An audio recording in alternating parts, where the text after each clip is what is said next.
How's it going, everybody? Sorry if I seem a little bit tired. We got together this past weekend with our community for some ceremony, and there was a lot of really deep, cathartic healing work that got done. Sometimes in the aftermath of all of that, my sleep patterns are kind of affected until everything starts to settle in. In certain circles, people will talk about doing the work.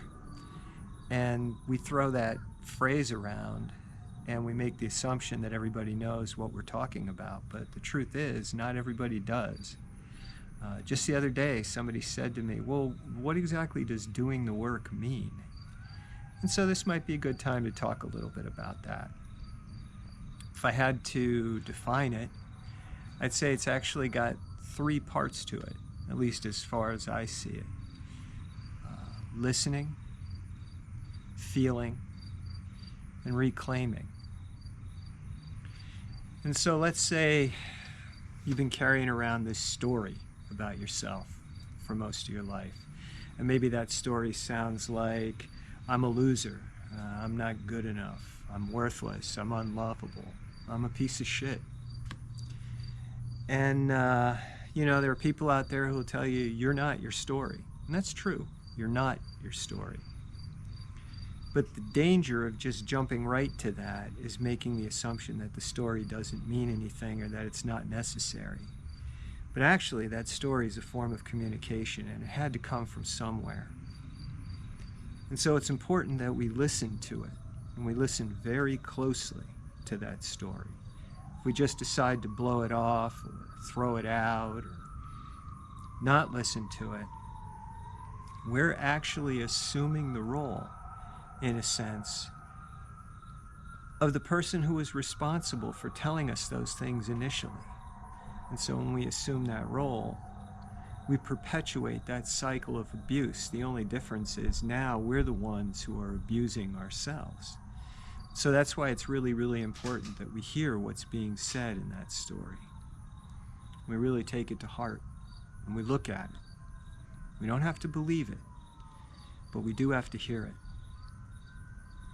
And once we're ready to go below that story, we can find that there might be some type of feeling attached to it, some type of sensation in our body, or some type of emotion like grief, fear, pain, trauma, something like that. And that's the wound. And the wound is the megaphone through which that story is broadcast. Or if you want to look at it another way, it's the hole through which that story bleeds. And that's also a form of communication. But that's not a communication in words.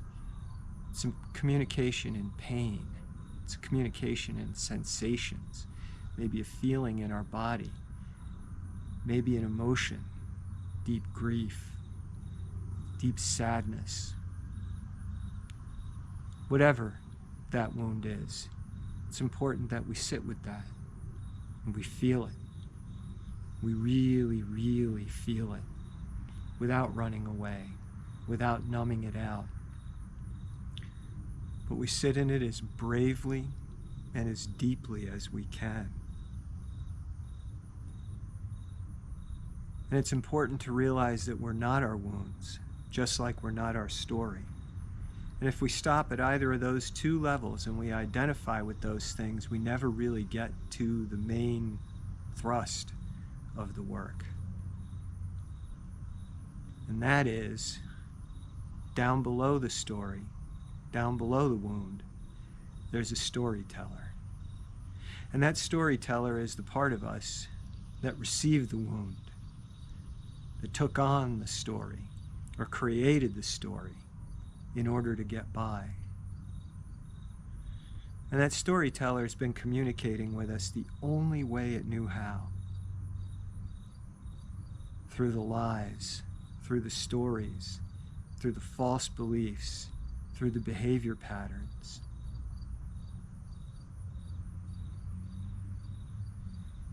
And our job now, having come through the story, having come through the wound, is to go down into the shadow, down deep, where that storyteller is hiding,